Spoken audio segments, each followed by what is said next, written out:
Hello guys, এক্সামের পর suddenly মা বাবার সাথে প্ল্যান হলো একটু দাদা বৌদিতে যাব ব্যারাকপুরে। আর যেহেতু আমার এক্সামটা পড়েছিল ব্যারাকপুরেই, তাই তো কোনো প্রবলেমই হলো না। তো চলো তোমরা সাথে থাকো।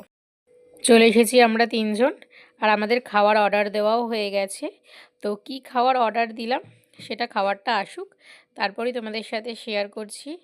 আর এইখানে আসলে একটা আলাদা লেভেলেরই মুখ থেকে হাসি বেরায়।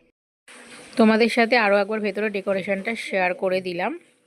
আর আমি যে দাদা বৌদিতে কতবার যাই আর গেছি সেটা বলার বাইরে, কারণ দাদা বৌদি আমার মোস্ট ফেভারিট একটা জায়গা। ফার্স্টেই আমরা অর্ডার করেছিলাম ডায়মন্ড ফিশ ফ্রাই। আর ফিশ ফ্রাইটা আমরা দুটোই নিয়েছিলাম, বাবা যেহেতু একটা গোটা খেতে পারবে না তাই আমরা দুটোই নিয়েছিলাম। দেন তারপরে চলে এসেছিলো মিক্স ফ্রাইড রাইস আর handi chicken. Mix fried rice আর হান্ডি চিকেনটা মা বাবার জন্য অর্ডার করা হয়েছিল, আর আমার জন্য নিয়েছিলাম mutton biryani, most favourite item.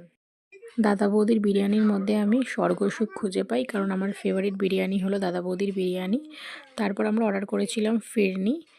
দেন আমরা বেরিয়ে পড়েছি রেস্টুরেন্ট থেকে, চলে এসেছি ব্যারাকপুর স্টেশনে। আর সব খাবারটা খেতে পারিনি, তাই খাবার প্যাক করে নিয়েছি। তো চলো দেখা হচ্ছে পরের ব্লগে।